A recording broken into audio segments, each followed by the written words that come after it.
நீங்க பெங்களூர்ல இருக்கீங்களா? உங்க வீட்டுக்கு முன்னாடி இருக்கிற பப்ளிக் ரோட்ல கார பார்க் பண்றீங்களா? அப்படின்னா இனிமே அந்த பார்க்கிங்க்கு வருடத்துக்கு ரூ. 25,000 வரைக்கும் கட்டணம் வரலாம். சில முக்கிய சாலைகள்ல பார்க்கிங் செய்யவே முடியாது. சில இடங்கள்ல கார் பார்க்கிங்க்கு 1 மணி நேரத்துக்கு ரூ. 80 வரைக்கும் கட்டணம் இருக்கலாம். ஆனா முக்கியமான விஷயம், இது ஒண்ணும் ஃபைனல் ரூல் கிடையாது. கர்நாடகா கவர்மெண்ட் வெளியிட்டிருக்கிற ஒரு டிராஃப்ட் ப்ரொபோசல். இந்த புதிய பார்க்கிங் சிஸ்டம் எப்படி இருக்கும்? யாருக்கு எவ்வளவு கட்டணம்? எங்க பார்க் பண்ணலாம் அப்படின்றத பத்தி டீடைல்டா இந்த வீடியோல பார்ப்போம்.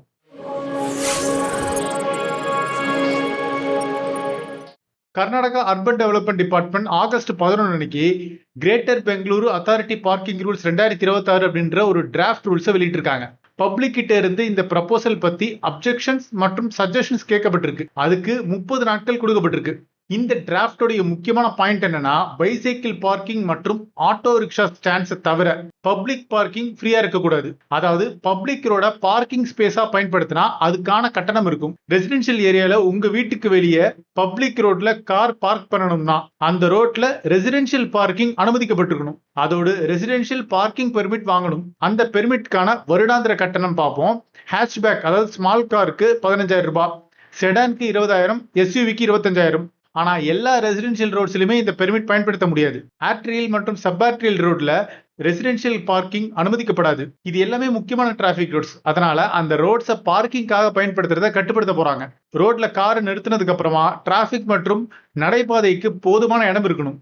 கலெக்டர் ரோட்ஸ்ல கார் பார்க் பண்ணியதுக்கு அப்புறமா டிராபிக் செல்ல குறைஞ்சது 6 மீட்டர் ஸ்பேஸ் இருக்கணும். மேலும் 2 பக்கங்களையுமே குறைஞ்சது 1.8 மீட்டர் வாக்கிங் ஸ்பேஸ் இருக்கணும். லோக்கல் ரோட்ஸ்ல டிராபிக் போக குறைஞ்சது 4 மீட்டர் ஸ்பேஸ் இருக்கணும். குறைஞ்சது 2 பக்கத்திலேயாவது 1.8 மீட்டர் வாக்கிங் ஸ்பேஸ் இருக்கணும். சிம்பிளா சொல்லணும்னா, கார் நிறுத்துறதுக்காக முழு ரோட பிளாக் பண்ணக்கூடாது.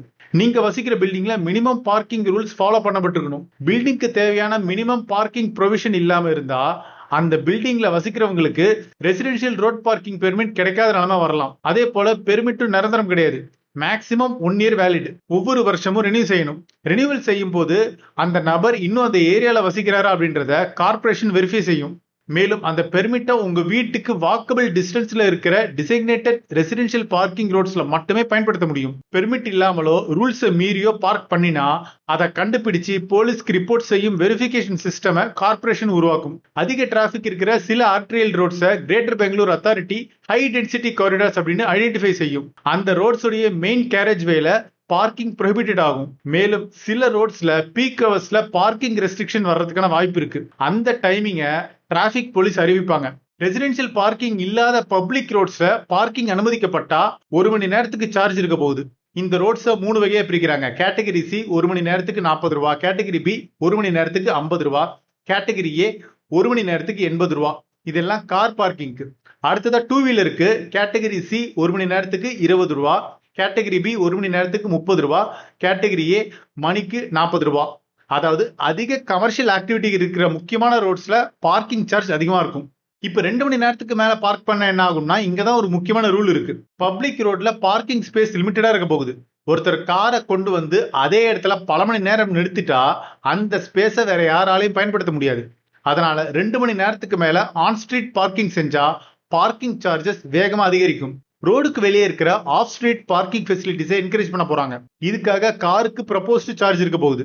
காருக்கு 1 மணி நேரத்துக்கு 20 ல இருந்து 40 ரூபாய் வரைக்கும், 2 வீலர்ஸ்க்கு 10 ல இருந்து 20 ரூபாய் வரைக்கும் மந்த்லி பாசஸ் இருக்க போகுது. அது 1000 ரூபாயில இருந்து 4000 வரைக்கும் வரலாம். மேலும் இரவு 8 மணில இருந்து காலை 8 மணி வரைக்கும் ஓவர் நைட் பார்க்கிங் செய்யறவங்களுக்கு monthly off street parking charges 50% concession கிடைக்கும். பெங்களூர்ல காலியா இருக்கிற பிரைவேட் பிளாட்ஸை பார்க்கிங் ஸ்பேஸா பயன்படுத்துறதுக்கும் இந்த ப்ரப்போசல் வாய்ப்பு கொடுக்குது.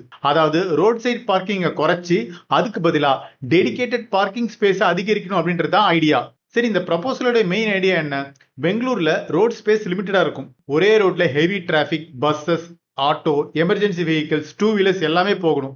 இது இல்லாம நடக்கிறவங்களும் நடக்கணும். அதோட காரும் பார்க் பண்ணப்பட்டா ரோட் ஸ்பேஸ் இன்னும் குறையும். அதனால இந்த ப்ரப்போசலோட பேசிக் ஐடியா என்னன்னா, பப்ளிக் ரோட நீண்ட நேரம் ஃப்ரீ பார்க்கிங் ஸ்பேஸா பயன்படுத்துறத குறைக்கணும். ஸோ இந்த 15,000, 20,000, 25,000 ரூபாய் சார்ஜஸ் இப்பவே நடைமுறைக்கு வந்துருச்சு அப்படின்ற அர்த்தம் கிடையாது. இது இன்னும் டிராஃப்ட் ப்ரப்போசல் தான்.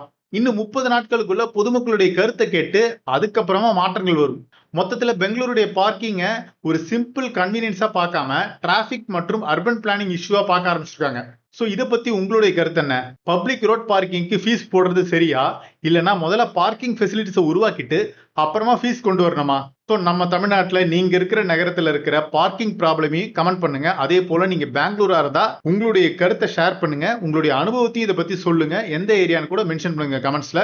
இதே போல இன்ஃப்ராஸ்ட்ரக்சர் சம்பந்தமான அப்டேட்ஸ்க்கு நம்ம இன்ஃப்ராவை சப்ஸ்கிரைப் பண்ணிக்கோங்க.